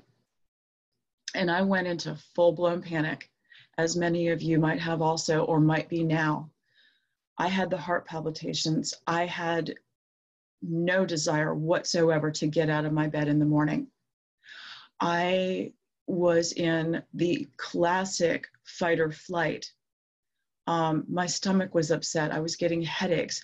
You know, once again, all that good work that Dr. Lisa has done on my neck, out the window, except I was afraid to open the window because what if it's blowing in the breeze out there, you know? And so that's why I was talking about that anxiety cycle. You know, you get that adrenaline dump and you get that cortisol dump. So now you've got stress hormones, and my mind was just racing all night long. And I was just constantly checking my phone. What's the latest headline? What's the latest headline?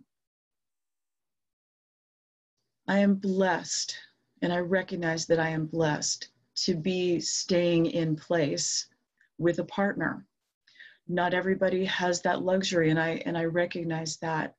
So once again, I'm going to make a toilet paper joke because that seems to be our thing today. And I'm going to talk about where the toilet paper comes from. Let's go to the source right now. Get outside.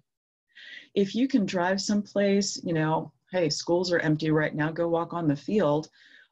If there's a park near you, or even if all you have is a patch of grass in between your apartment building and the sidewalk, go put your toes in the dirt right now. That's a weird thing for me to say. I don't like walking barefoot outside, but it is incredibly beneficial. And what my experience was the other day is my partner basically took me by the hand, shoved me in the car and said, we're getting out of the house. And we went to a place nearby that had trails.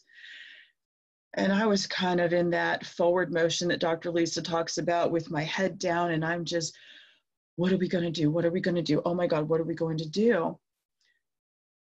But about 10 feet in, I noticed, what's that? Wait, I'm hearing the wind in the tree leaves. I could hear like 7 different bird calls. And I just stopped walking for a moment and just tilted my head up to the sun and allowed that energy, that vitamin D, that warmth to just touch my face and my neck and my chest. And in that moment, I had such a gift of clarity. The sun could give a shit, to use a toilet paper reference. The sun could give a shit about this virus. The trees do not care about this virus.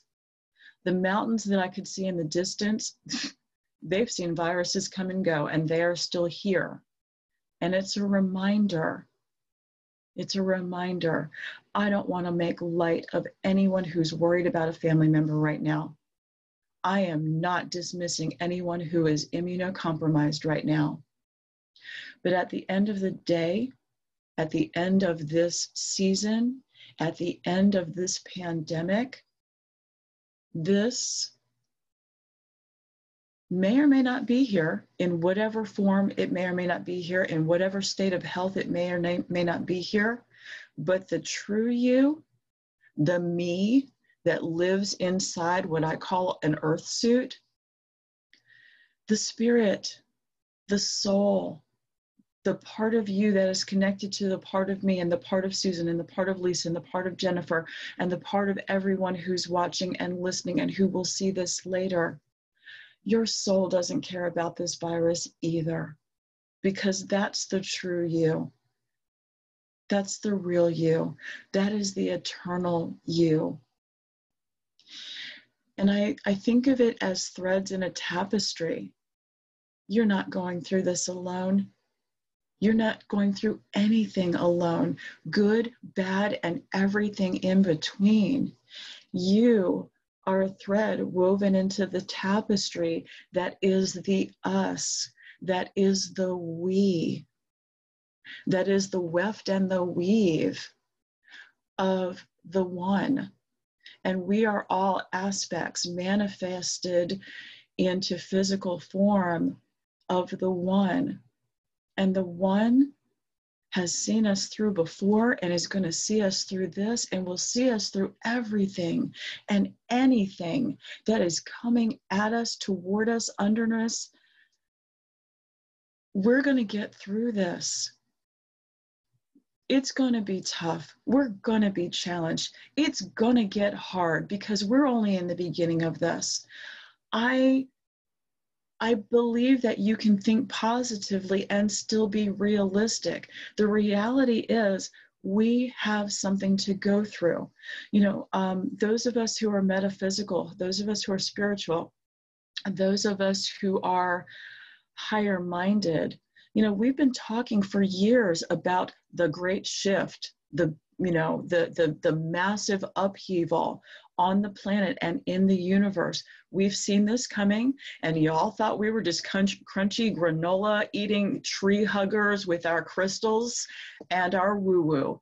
Well, yeah, we are, but we also have been trying to help and trying to educate and trying to inspire and trying to support and trying to heal because we knew this was coming. There is no way because everything is energy. Energy cannot be created by us or destroyed by us. It can only be transmuted into different forms. And there is no way that the collective me can keep doing the things we've been doing to run the race that we are not winning, to put the stress and the energy and the hatred and the divisiveness. There is no way that we can put this into the collective mindset, into the air, into the water, into the ground, into the earth, and not ultimately pay a price for it. Am I saying we're to blame for this virus? Hear and receive that as you choose. That's not my intention. I am saying that for every action, there is an equal and opposite reaction, and that's not woo-woo, that's science. The earth is trying to heal itself right now. The space around us, which is filled with satellites so that the earth doesn't even look like, from the International Space Station, the way the great creator intended it to look. There's so much crap around us. Are we even able to receive the deeper, truer, more powerful message that comes from the source of all that is?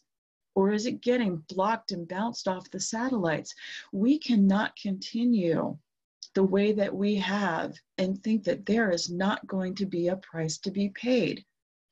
I saw a meme on Facebook recently that I absolutely love. So at the top, it says world : oh my God, you want us to recycle? You want us to stop eating meat? You want us to shut down cars and factories and walk? You want us to go outside and exercise and give up our TV? We can't do that.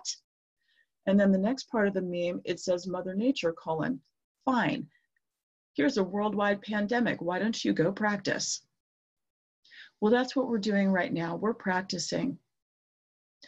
We're practicing slowing down.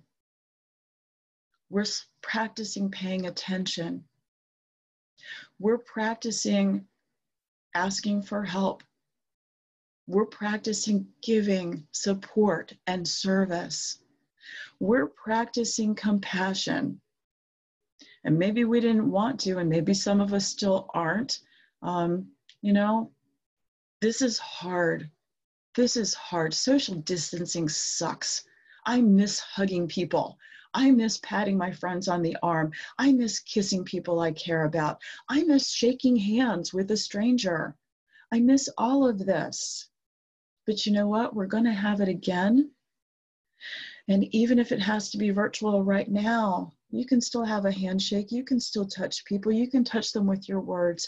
You can touch them with your intention. You can touch them with your phone calls and your emails and your text messages and saying, hey, I'm thinking about you. How are you doing today? No, don't give me the fine. Don't give me the okay. How are you really doing today? Because I feel like crap and I want to hold your hand virtually. And maybe if we hold each other's hands, then that energy comes together. And I remember that it's just not me in this, it's us in this, it's we in this, it's the weft and the weave in the tapestry that is all of us and is the one. Okay. That might be a little too, whew, for some people watching. So let's get down to stuff that you can do with these two hands and have control over without having to go into concepts that may be new to you. And being a control freak and a solution-oriented type A personality, I am going to share with you 5 things that you can do with your hands right now.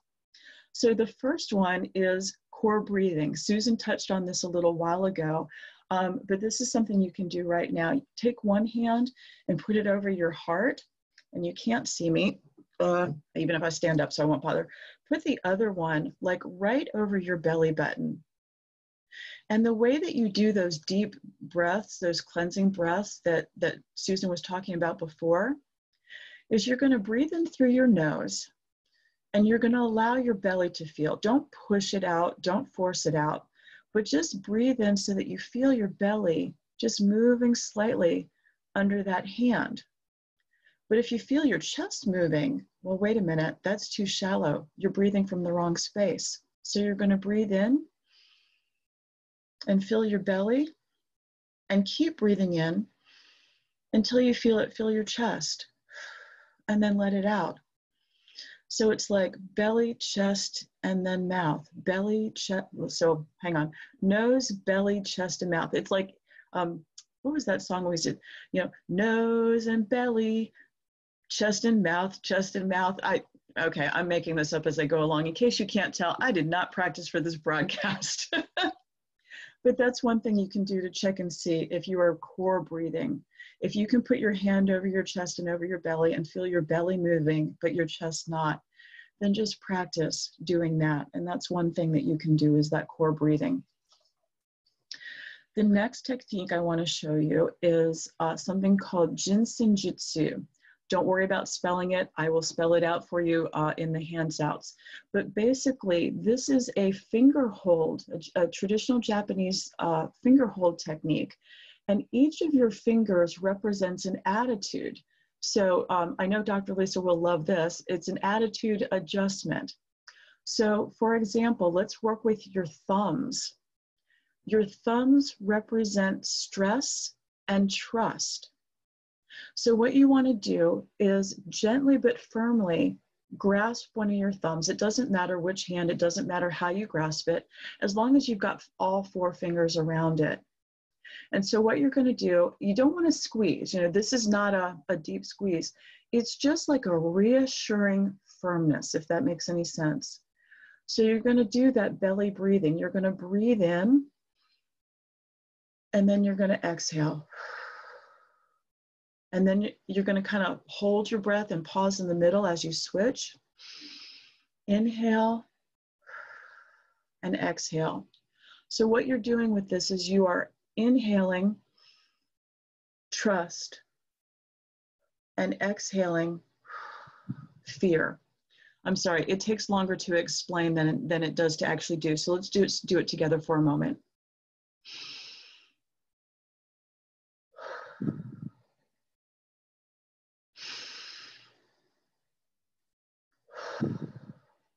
So that's all you're doing. You're just inhaling trust and exhaling fear. And then each of the other fingers also represents something, and that'll be in the handout that I'll share with you. So that's Jinsenjutsu, okay? Another thing that you can do with just your hands, I call it EPIC. Other people call it EFT. I'm sure there's other things for it. EPIC for me is an acronym for Emotional Pattern Interrupt and Calming. Emotional Pattern Interrupt and Calming, EPIC. But most commonly it's called tapping. There's science behind it. That's in the handout. I'm not going to go into that because I just want you to see that, you know, your third eye, the middle of your brow, your eyebrow, your temple. So if I pull my hair, you know, it's kind of back here, right in the hairline, the side of your eye and underneath your eye, and then your collarbone and your wrist. So once again, it's your third eye, your eyebrow, your temple, the side of your eye, under your eye, your collarbone, and your wrist. So you're tapping here. You're just tapping in the middle of your, tapping in the middle of your forehead. And it doesn't have to be a, hitting yourself. This is not a, oh, I should have had a V8. It's just a gentle, and you can tap slowly, you can drum, you can, sometimes if I'm really in a place, I'll use 2 fingers, but you're just tapping here and then over your eyebrow or over your eyebrow. You're tapping back here in the temple. Take my glasses off. Then you're tapping the side of your eye. You're tapping under your eye. You're tapping your collarbone, and then just grasping your wrist. And then you do it with the opposite hand. So everything in symmetry, as Dr. Lisa was talking about. So then you're going to use the opposite hand, and this is harder with the non-dominant hand, but you're going to tap in between, the third eye, and then the eyebrow, and then the temple, and then the corner of the eye, under the eye, the collarbone, and then you're going to grab the opposite wrist. And that's the technique for Epic. And again, the handout will explain that more. So the next technique I want to talk about is called abracadabra. Now, that might sound familiar. You might have been to a magic show or two as a kid or even as an adult. Love David Copperfield myself. So that phrase that magicians use, abracadabra, and suddenly I have a water bottle that appears from nowhere. That is actually a very ancient phrase. The first known documented usage, like written down usage, is from the 2nd century. It is from the Hebrew Aramaic, which is abracadabri, which means I speak and I create, or I create what I speak, or what's the other one? It will be created in my words. So abracadabra, abracadabri, however you want to say that, it means what I say is what I create. That's really important. So in addition to everything that we're taking in from the media, from our friends who are well-intentioned, from our family who's like, why are you still working? I don't care that you're essential. You should be home. All of this that we're taking in, we're also spitting out. Oh my God, did you see the latest numbers? Did you read the headline? Did you see that video? Blah, blah, blah, blah, blah. It's really important right now to control what you're saying, even in your own mind. Because we create. Because as we're talking about the numbers, and we're talking about the countries, and we're talking about the shutdowns and the losses, and unfortunately the deaths, we're just creating more of that in our lives. And our worlds right now are really small if we're sheltering in place. So what else can you say? How about, I'm not alone. I'm never alone. I'm not alone. I am part of us. I am one with the universe, and the universe is one with me. So this next technique is just about touching your fingertips. That's all there is to it. But again, it goes with the breathing. So this is something I do to manage my own anxiety when I'm feeling stressed. If you're ever in a meeting and you can't see my hands, if we're ever in something, I'm probably under the desk doing this because it gives my mind something to do. I'm focusing on my fingers. I'm focusing on the touching. And if it's really bad, I'll do both hands under the table, where it can't be seen. But this is actually giving me something to go, oh, wait, did I do the ring finger? Did I miss the middle finger? It just gives you something else to focus on. And you can do it quickly, or you can do it slowly and mindfully. But the next time you're starting to feel stressed, and the next time you're starting to feel anxious, what if you just said, I am one with the universe, and the universe is one with me.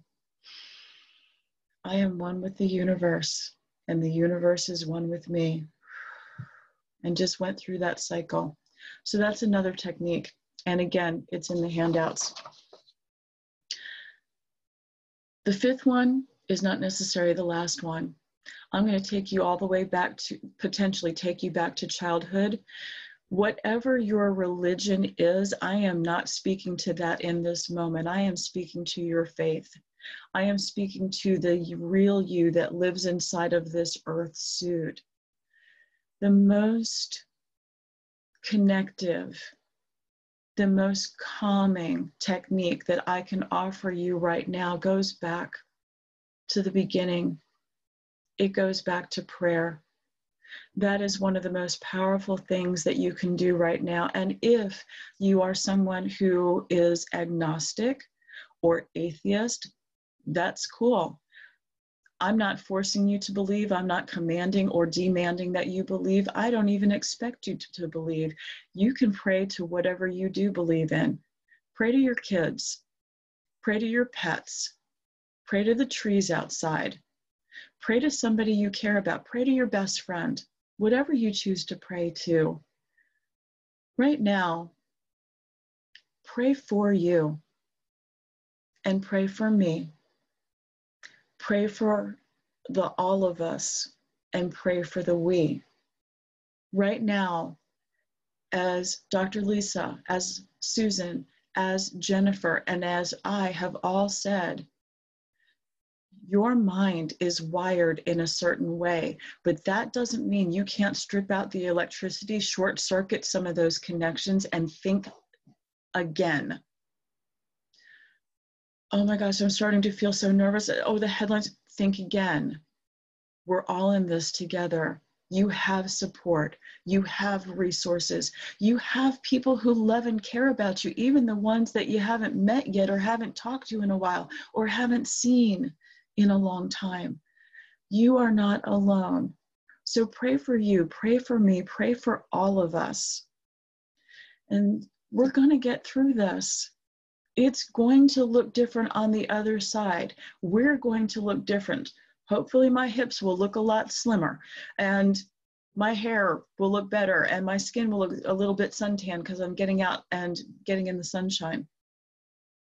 Life as we have known it is over. And that doesn't have to be a bad thing unless you choose to think that it is. It's like we've been inside of this egg, and that egg has now cracked open, and we don't know what's coming out. Is it a phoenix? Is it a dragon? Is it a chicken? Because we need more eggs. Whatever. There's uncertainty to that. But the one thing that I can tell you about all of those different things that might come out of that egg, every one of them except a turkey can fly. It can soar. It can take off. It can rise. And so can you. And so can I. And so can me. And so can we. I am so grateful that you stayed to watch all of this. I am so grateful that my friends were willing to take the time to share with you today. And the one other thing I want to share, I'm going to put into the chat right now, and I'm going to ask Colette to also share it in Facebook. The techniques that I were talking about are available in a handout. You can get those from my website.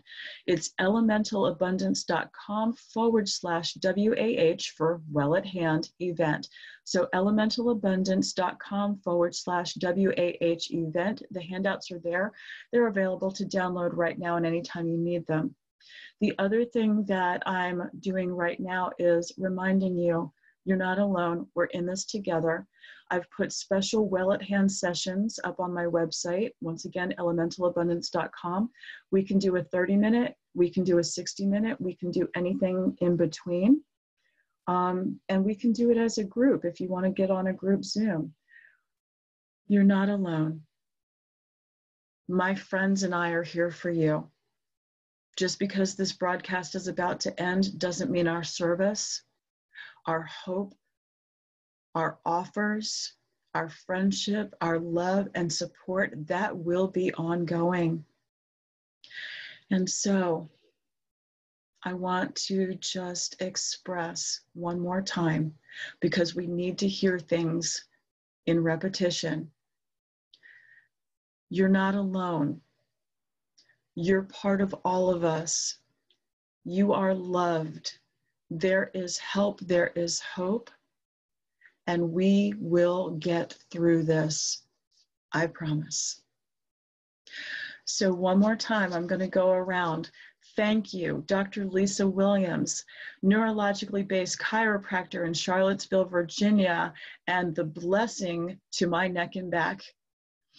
Thank you, Dr. Susan Driscoll, psychotherapist, intuitive channel. For those of you that are into the woo, tap into Martin's messages. There is an incredible message waiting for you by way of Susan. For those of you who are not, stay here, please, please. I know you're scared. I know you're anxious. I know that maybe you're feeling hopeless right now. Please reach out to Susan. Hang on, once again, let me find her phone number. It's in the feed. Reach out to Susan if you want professional help. If you just want someone to talk to, my number is 702-763-2738. Reach out to me. I have been through this before, and I'm willing to go through it again. There's a great scene in the show, The West Wing, with Martin Sheen. And he tells this story about a guy who's fallen down the hole. And, all these people are walking by, and he's like, hey, can you help me out? And they're like, no, I don't know how to get you out of there. And then the next person comes along, and he's like, hey, can you help me? And the person jumps down into the hole, and the guy's like, what are you doing? I thought you were going to send something down or, tell me how to do this. And the guy says, yeah, I've been down here before, and I know the way out, and I can take you back up with me. And that's me. And that's my offer to you. If you're down, if you're stressed, if you're offered, if you're scared, if you're depressed, or if you're lonely, reach out to any of us, please. You're not alone. I also want to thank my lovely, wonderful, generous friend, Jennifer Crisp, RN. She is a bridge to wholeness. Reach out to her for some great recipes, for some great tips, or again, as someone who can help you get through this. If you need a medical mask, if you know someone who needs medical mask, please reach out to Susan and ask her about the project she's working on. And finally, I'm Mia. I'm a person who is trying to lift as I climb. I am a nourisher, I am a listener, I am a counselor, and I am an energy healer. If I can be of service to you, please let me know. Either reach out to me on Facebook at Mental Dancing, email me, Mia at Mental Dancing, call me at 702-763-2738, or stop by the website. I hope this has been of service to you. I hope this has been of value to you. And until we talk, until we see each other, until I can hug you again, I wish you love. I wish you peace of mind. And more than anything else, I wish you joy, which I promise we're all going to have again. And with that, we're all going to raise our hands and say goodbye for now.